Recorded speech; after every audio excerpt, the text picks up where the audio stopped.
Hey, Bible readers. This week, we're reading a story about Jesus clearing out the temple courts in John chapter 2. Now, I've heard this story talked a lot about, even Jesus got mad as an excuse to get angry. So today, I want to talk about anger. Anger is so useful on our dashboard of emotions.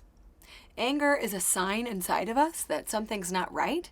In fact, I would say that when we think about what makes us mad, it's actually a pretty good trail of clues to help us figure out what we love. The anger is a fence that's trying to protect something we hold dear. Think about it. If you have kids and some kid insults your kid, what do you feel?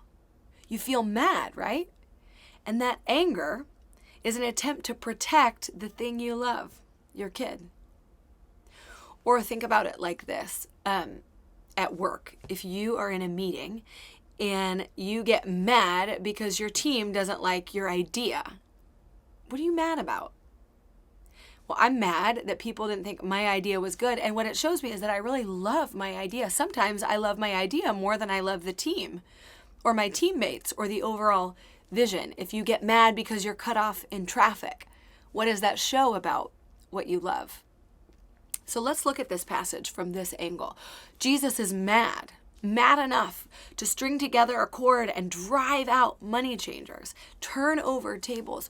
Why is he mad?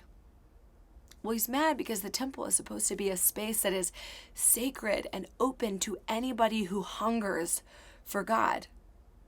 And the people with power, the people with money, have set up a system that keeps out those on the margins, those who are already excluded from society, the poor, the foreigner, those who have traveled a long time to get to the temple and couldn't bring their own sacrifices. Oftentimes widows who also were poor. So they've created a fence around who can get into the presence of God. And Jesus is angry because they're exploiting people in the name of God. So what does that reveal about what or who Jesus loves? So he's mad. And I'm thinking, gosh, there's two things he loves. One, he loves his Father's house. He loves that there's a place where the presence of God is supposed to dwell and be with people as it was supposed to be in the Garden of Eden.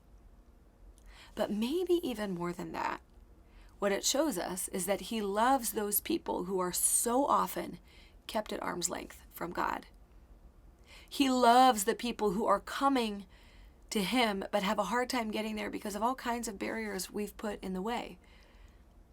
Jesus is mad because of what and who he loves. So my question for you today is, what makes you mad? Is it when somebody stands you up in a meeting because you love your time, you value your time, maybe even more than you value the person you were supposed to spend time with? Is it, like I said, you're mad that your kid's school isn't providing the things your kid needs to learn? Do you get mad at really simple things? Are you irritable often? What are the things you get mad about? And if you spend time reflecting on that, what does it reveal about what or who you love? If somebody comes to Jesus and says, "What's the most important of the commandments? I've kept them all." Jesus says the whole point of everything is to love God and love others as yourself. Love your neighbor as yourself. And in my experience, when I am in that space where I love God and I love people, I find that things don't make me mad quite as much, or the things that make me mad actually matter. They're not the petty little things about somebody running late or me dropping something on the kitchen floor. I'm not set off like a tinderbox in those moments.